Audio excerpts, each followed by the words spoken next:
తెలంగాణ రాష్ట్రంలోనే గత 40-50 సంవత్సరాలుగా ఏదైతే సాంఘిక ఆర్థిక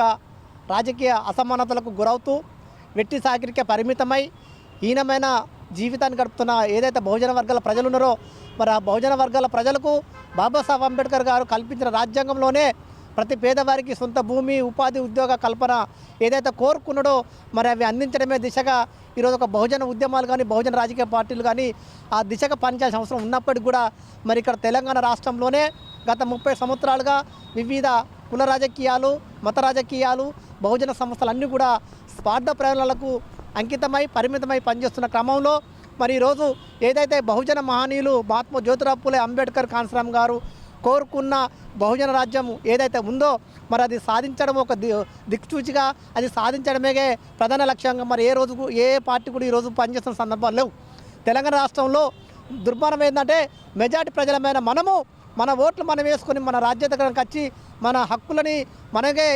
అమలు చేసుకునే దిశగా మనకు అవకాశాలు ఉన్నప్పుడు కూడా ఇక్కడ దురదృష్టం ఏంటంటే ఇక్కడ కొంతమంది నాయకులు లోకల్గా మరి వివిధ పార్టీలకు అమ్ముడుపోతూ మరియు ప్యాకేజీలకు అలవాటు పడి ఇక్కడ బహుజన మహనీయుల సిద్ధాంతాలను మరి నీరు కారుస్తున్నారు, వారి యొక్క ఆశయాలను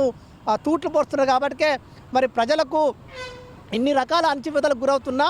బహుజన వర్గాల ప్రజలకు గుండె చప్పుడుగా మరి ఒక ఆత్మగౌరవ ఉద్యమాలను పోరాటాలు నిర్వహిస్తూ మరి రేపు రాబోయే రోజులలో తెలంగాణ రాష్ట్రంలోనే ఒక రాజ్యాధికారమే అంతిమ లక్ష్యంగా ఈరోజు జూన్ 7వ తారీఖున హైదరాబాద్ కేంద్రంగా సుందరయ్య విజ్ఞాన కేంద్రంలో నూతన రాజకీయ పార్టీ అయిన బహుజన్ రాజ్యాధికార పార్టీని ఈరోజు ఆవిర్భావ సభ పెడుతున్నాము. ఆ బహుజన్ రాజ్యాధికార పార్టీ యొక్క లక్ష్యము ఒక ముఖ్య ఉద్దేశం ఏంటంటే ఈ తెలంగాణ రాష్ట్రంలో ప్రతి పేదవారికి సొంత భూమి సొంత ఇల్లు ఉపాధి ఉద్యోగం అవకాశాలు కావాలని చెప్పి కల్పించాలని చెప్పి ఆ ప్రధానమైన అంశాల మీద డిమాండ్గా చేసుకొని ఈరోజు కొత్త పార్టీ పెట్టడం జరిగింది. ఆ కొత్త పార్టీ బహుజన్ రాజ్యాధికార పార్టీ యొక్క పేరుతోటి ఈరోజు అంతిమ లక్ష్యంగా రాజ్యాధికారమే అంతిమ లక్ష్యంగా మరి పార్టీని మేము ఆవిర్భావం చేయబోతున్నాము. తెలంగాణ రాష్ట్రంలో ఇన్ని రాజకీయ పార్టీలు వివిధ రకాలుగా అంటే డబ్బు కావచ్చు అధికారం కావచ్చు వివిధ హోదాలో ఎంతో ధనవంతమైనటువంటి రాజకీయ పార్టీలు ఉన్నప్పటికీ కూడా ఇవాళ ఈ యొక్క బహుజన రాజ్యాధికార పార్టీ అనేది ఎందుకోసం పెట్టాల్సి వచ్చింది అంటే కేవలం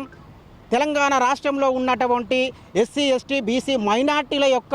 అభ్యుదయం కోసం వాళ్ళ యొక్క ఎదుగుదల కోసం మాత్రమే తప్ప ఇందులో వేరే ఉద్దేశం లేదనే విషయాన్ని ఈ యొక్క సందర్భంగా నేను బహుజనులందరికీ గుర్తు చేస్తూ ఉన్నాను. మరి ఎంతకాలం ఈ యొక్క బహుజనులందరం కలిసి వివిధ రాజకీయ పార్టీల స్వార్థపూరిత రాజకీయ పార్టీల జెండాలు మోద్దాం, వారి యొక్క జేబులు నింపే కార్యక్రమం చేద్దాం. ఇది వద్దు, ఇది బంద్ చేయాలి. ఇక్కడ నుంచి మన కోసం మన బహుజనుల కోసం తప్పకుండా మనమే ఒక పార్టీని సృష్టించుకొని మరి మెజార్టీ ఓట్లు మన దగ్గర ఉన్నాయి, మన ఓట్లు సీట్లు వాళ్ళై,